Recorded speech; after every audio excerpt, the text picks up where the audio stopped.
स्वागत है आपका हमारे यूट्यूब चैनल पे। आपके लिए लाए हैं 50 जीके जीएस के प्रश्न जो इस प्रकार से हैं, आगामी परीक्षाओं में बहुत ही महत्वपूर्ण साबित होंगे। तो आइए देखते हैं। पहला प्रश्न कहता है, निम्नलिखित विचारकों में कौन से विचारक महिला समानता में विश्वास नहीं रखते थे? तो इसका जो जवाब होगा अरस्तु और हीगेल इसका जवाब होगा। अगला प्रश्न देखेंगे, योगाचार दर्शन संबंधित हैं। तो आइए देखते हैं। जैन धर्म के संस्थापक ऋषभदेव थे और जो महावीर हैं वो इसके वास्तविक संस्थापक माने जाते हैं। महावीर का जन्म 540 पूर्व कुंडग्राम के वैशाली में हुआ था और इनकी मृत्यु 468 ईसा पूर्व 72 वर्ष की आयु में राजगृह में हुई थी। और आगे देखेंगे दूसरा बी, शैव धर्म के संस्थापक लकुलिस थे। भगवान शिव के इन्हें 18वें अवतार माना जाता है। वैष्णव धर्म देखा जाए तो इनके संस्थापक कृष्ण थे और बौद्ध धर्म के संस्थापक गौतम बुद्ध थे। गौतम बुद्ध का जन्म 563 ईसा पूर्व में कपिल वस्तु लुम्बिनी में हुआ था। तो इस प्रकार देखा जाए तो दूसरे का ऑप्शन डी होगा। योगाचार दर्शन संबंधित है बौद्ध धर्म से। अगला प्रश्न देखेंगे, शिक्षा की समाप्ति के बाद किया जाने वाला संस्कार था। तो इसका जो जवाब होगा समाप्रवर्तन इसका सही जवाब होगा। चौथा प्रश्न देखेंगे, मगध साम्राज्य के किस शासक को श्रेनिक के नाम से जाना जाता है? तो बिंबिसार हर्यक वंश का शासक था और इसका जन्म 558 ईसा पूर्व में हुआ था। और शिशुनाग जो था शिशुनाग वंश का संस्थापक था। इसका जन्म जो हुआ था 413 ईसा पूर्व में हुआ था और इसने शिशुनाग वंश की स्थापना की थी। और अजातशत्रु कुनिक के नाम से जाना जाता था और ये बिंबिसार का पुत्र था जो अपने पिता की हत्या करके गद्दी पर बैठा था। और बिंदुसार जो था, बिंदुसार मौर्य वंश का राजा था जो चंद्रगुप्त मौर्य का पुत्र था। तो देखा जाए तो इसका जो जवाब होगा, इसे अमित्रघात या शीसेन भी कहा जाता था। तो 4 नंबर का जो आंसर होगा बिंबिसार श्रेनिक के नाम से जाना जाता था। अगला प्रश्न देखेंगे, सतसाहरिका सूत्र की रचना निम्नलिखित में से किसने की? तो इसकी जो रचना की थी नागा अर्जुन ने किया था। और अश्वघोष के बारे में जान लेते हैं। अश्वघोष जो था बौद्ध महाकवि था और बुद्ध चरित्र की रचना की थी।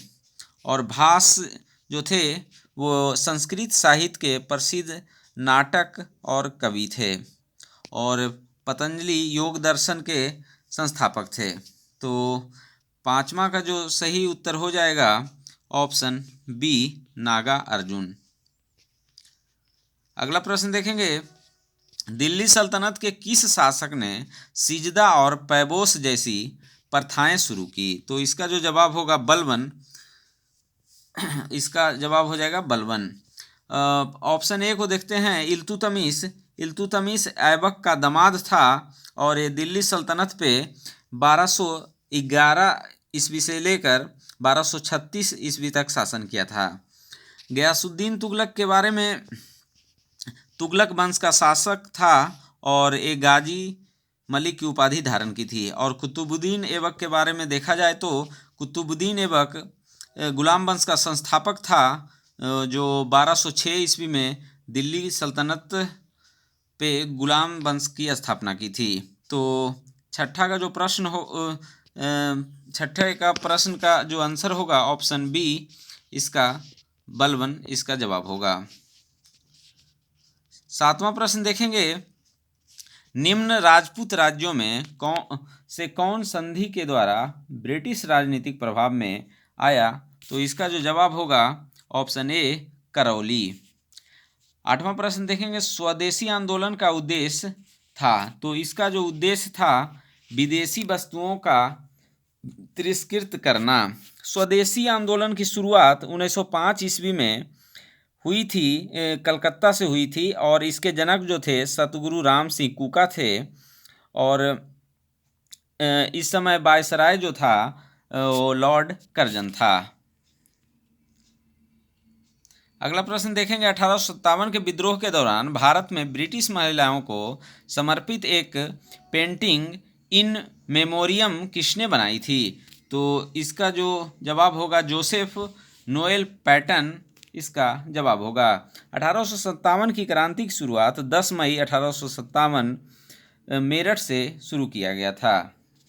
अगला प्रश्न देखेंगे, मच्छीवाड़ा का युद्ध कब लड़ा गया? तो मई 1555 में लड़ा गया था, और इसमें सतलज नदी के किनारे लुधियाना के पास मुगल बादशाह हुमायूं एवं अफगान सरदार नसीब खां एवं ततार खां के बीच हुआ था। अगला प्रश्न देखेंगे, इलाहाबाद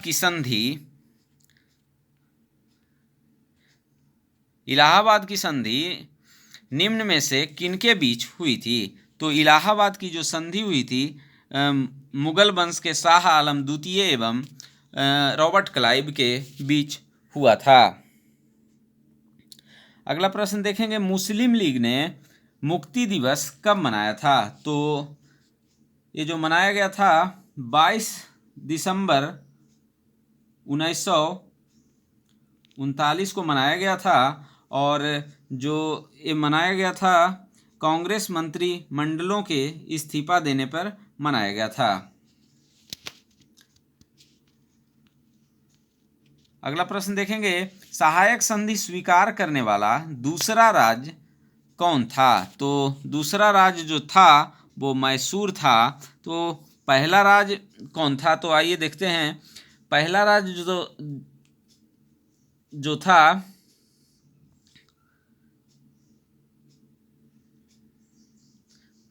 सहायक संधि 1765 में अवध को मिलाया गया था। उसमें लॉर्ड वेलेस्ली की सहायक संधि स्वीकार करने वाला प्रथम मराठा सरदार पेशवा बाजीराव द्वितीय थे। अगला प्रश्न देखेंगे, नवकलेवर उत्सव किस राज्य से संबंधित है? तो इसका जो संबंध है उड़ीसा से। ऑप्शन डी इसका जवाब होगा। अगला प्रश्न देखेंगे, प्रोग्रामिंग लैंग्वेज जावा का आविष्कार किसके द्वारा किया गया था? तो जेम्स गोसलिंग के द्वारा किया गया था। अगला प्रश्न देखेंगे, बड़ा लाचा दर्रा किस राज्य या केंद्र शासित प्रदेश में स्थित है? तो हिमाचल प्रदेश इसका सही जवाब होगा। अगला प्रश्न देखेंगे, निम्न में से दक्षिण अफ्रीका की प्रशासनिक राजधानी कौन सी है? तो प्रिटोरिया इसका जवाब होगा। अगला प्रश्न देखेंगे, उमियम झील निम्नलिखित में से किस राज्य में है? तो उमियम झील जो है मेघालय में है। अगला प्रश्न देखेंगे, सूक्ष्मजीवों के उपयोग द्वारा धूल और समुद्र के उन क्षेत्रों का जो पीड़क नाशकों, तेल और विलायकों द्वारा प्रदूषित हो गए हैं, उपचार करने की प्रक्रिया क्या कहलाती है? जैविक उपचार कहलाता है। ऑप्शन डी इसका जवाब होगा। अगला प्रश्न देखेंगे, रबड़ और सिनकोना किस प्रकार की वनस्पति है? उष्णकटिबंधीय सदाबहार वनस्पति इसका जवाब होगा। अगला प्रश्न देखेंगे, निम्न में से कौन सा बंदरगाह एक ज्वारीय बंदरगाह है? कांडला इसका जवाब होगा। 22वां प्रश्न देखेंगे, एल्ब्रुज पर्वत श्रेणी किस देश में स्थित है? तो ये जो स्थित है ईरान इसका जवाब होगा। अगला प्रश्न देखेंगे, निम्नलिखित में से किसे जापान का पिट्सबर्ग कहा जाता है? तो यावाटा इसका जवाब होगा। और भारत का पिट्सबर्ग जमशेदपुर को कहा जाता है। अगला प्रश्न देखेंगे, फारस की खाड़ी एवं ओमान की खाड़ी को जोड़ती है। तो ऑप्शन डी हरमुज जलसंधि इसका जवाब होगा। 25वां प्रश्न देखेंगे, निम्न में से कौन सा देश स्कैंडिनेवियाई देश के अंतर्गत नहीं आता है। तो स्कैंडिनेवियाई देश के अंतर्गत जो आते हैं उनको पहले देखेंगे, नॉर्वे, स्वीडन, डेनमार्क, और जो नहीं आता है वो हो जाएगा आयरलैंड। ऑप्शन सी इसका जवाब होगा। अगला प्रश्न देखेंगे, कोई वस्तु सफेद रंग की इसलिए दिखाई देती है क्योंकि वह सभी तरह के रंग को प्रवर्तित कर देती है। ऑप्शन ए इसका जवाब होगा। अगला प्रश्न देखेंगे, पूर्ण आंतरिक परावर्तन की घटना तब संभव होती है जब प्रकाश जाता है सघन से विरल माध्यम में। अगला प्रश्न देखेंगे, बाढ़ दाब के बढ़ने से ध्वनि की चाल अपरिवर्तित रहती है। अगला प्रश्न देखेंगे, यदि एक तार की त्रिज्या पहले से आधी कर दी जाए तो प्रतिरोध पहले से कितना गुना हो जाएगा। 16 गुना। फ्यूज तार में होना चाहिए। निम्न गलनांक और उच्च प्रतिरोध, निम्नलिखित में से कौन एकल परमाणुक गैस है। तो इसका जो जवाब होगा आर्गन। ऑप्शन सी इसका जवाब होगा। अगला प्रश्न देखेंगे, पॉजिट्रॉन की खोज किसने की। तो पॉजिट्रॉन की जो खोज की थी वो एंडरसन ने किया था।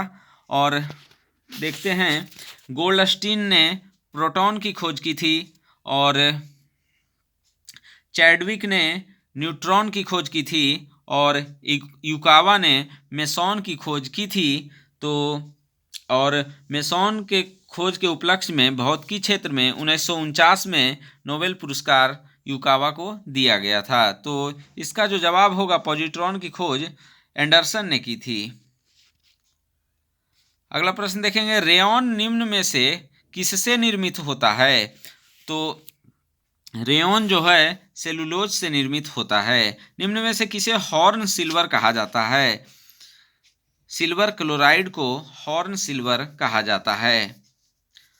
अगला प्रश्न देखेंगे, निम्न में से किस अम्ल का प्रयोग पेट्रोलियम के शुद्धिकरण में किया जाता है।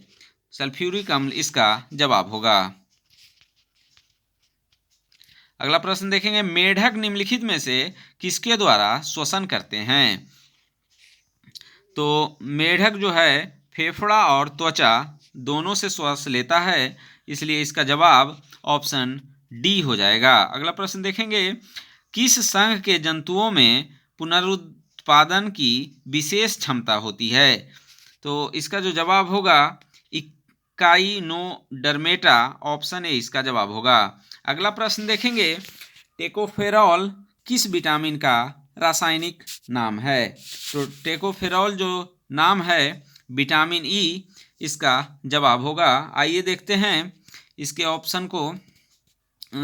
विटामिन ई की कमी से जनन शक्ति की कमी होती है और जो इसे पूरा किया जा सकता है हरी सब्जी, मक्खन, दूध इत्यादि से। और विटामिन B12 का रासायनिक नाम जो होता है साइनोकोबाल्मिन होता है। इसकी कमी से एनीमिया रोग और पांडु रोग होते हैं और इसकी पूर्ति मांस और दूध से की जाती है। और डी नंबर का देखेंगे, विटामिन डी का रासायनिक नाम कैल्सीफेरॉल है और इसकी कमी से रिकेट्स नामक बीमारी होती है और इसकी कमी सूर्य के प्रकाश, दूध, अंडा इत्यादि से किया जाता है। और विटामिन के का रासायनिक नाम जो है फ्लोक्विनोन है और इसकी कमी से रक्त का थक्का ना बनना और इसे की आपूर्ति जो है टमाटर, हरी सब्जी और दूध के द्वारा किया जा सकता है। तो टेकोफेरॉल किस विटामिन का रासायनिक नाम है। तो ई इसका जवाब होगा, विटामिन ई। अगला प्रश्न देखेंगे, मुस्लिम समुदाय के लिए पृथक निर्वाचन मंडल का गठन किस अधिनियम द्वारा किया गया। तो इसका जो जवाब होगा भारत परिषद अधिनियम 1909। निम्न में से कौन संविधान सभा के मूल अधिकार उप समिति के अध्यक्ष थे? तो इसका जो जवाब होगा JB कृपलानी, ऑप्शन बी इसका जवाब होगा। 41वां प्रश्न देखेंगे, संयुक्त राष्ट्र सुरक्षा परिषद में कितने अस्थायी सदस्य देश हैं? तो अस्थायी सदस्य देश इसमें 10 हैं। आइए जान लेते हैं संयुक्त राष्ट्र सुरक्षा परिषद के बारे में। संयुक्त राष्ट्र की सबसे महत्वपूर्ण इकाई है। इसकी स्थापना द्वितीय विश्व युद्ध के पश्चात 1924 में की गई। इसमें 5 अस्थायी सदस्य और 10 अस्थायी सदस्य होते हैं। 5 अस्थायी सदस्य जो हैं अमेरिका, ब्रिटेन, फ्रांस, रूस और चीन हैं। इनके पास वीटो का अधिकार होता है। तो इसका जो जवाब होगा अस्थायी 10 और अस्थायी 5। अगला प्रश्न देखेंगे, भारतीय संविधान का निम्न में से कौन सा भाग संविधान की आत्मा कहा जाता है? तो संविधान की प्रस्तावना इसका जवाब होगा। अगला प्रश्न देखेंगे, भारतीय संविधान के किस अनुच्छेद में यह उल्लेख किया गया है कि भारत के प्रत्येक नागरिक को अपनी विशिष्ट भाषा, लिपि एवं संस्कृति को बनाए रखने का अधिकार होगा? तो इसका जो जवाब होगा अनुच्छेद 29 इसका सही जवाब होगा। आइए देख लेते हैं अनुच्छेद 26 में क्या कहा गया है। तो अनुच्छेद 26 में कहा गया है धार्मिक कार्यों के प्रबंध की स्वतंत्रता होगी। और अनुच्छेद 28 में कहा गया है कि कुछ शिक्षा संस्थाओं में धार्मिक शिक्षा या धार्मिक उपासना में उपस्थिति होने के बारे में स्वतंत्रता। और अनुच्छेद 30 में जो कहा गया है शिक्षा संस्थाओं की स्थापना और प्रशासक करने का अल्पसंख्यक वर्गों का अधिकार। अगला प्रश्न देखेंगे, वित्त आयोग के अध्यक्ष व सदस्यों की नियुक्ति किसके द्वारा की जाती है? तो वित्त आयोग की जो नियुक्ति की जाती है राष्ट्रपति के द्वारा की जाती है। और प्रधानमंत्री की नियुक्ति भी राष्ट्रपति के द्वारा की जाती है।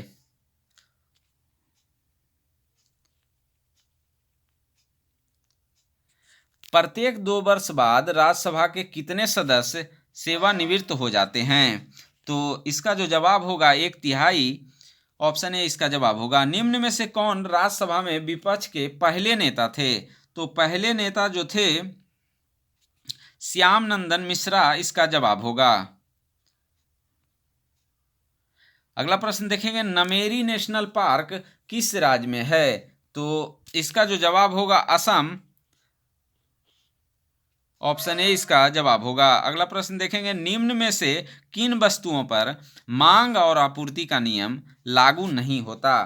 तो इसका जो जवाब होगा ऑप्शन बी गिफिन वस्तुएं, ऑप्शन बी गिफिन वस्तुएं।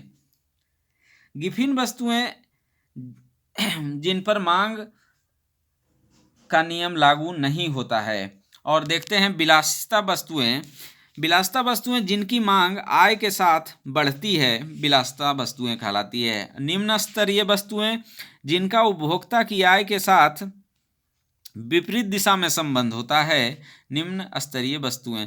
सामान्य वस्तुएं जिनका उपभोक्ता की आय के साथ सीधा संबंध होता है, अर्थात जब उपभोक्ता की आय में वृद्धि होती है तब उस वस्तु की मांग बढ़ती है और उपभोक्ता की आय में कमी के साथ ही उस वस्तु की मांग भी कम हो जाती है, जैसे चावल, दाल, गेहूं इत्यादि।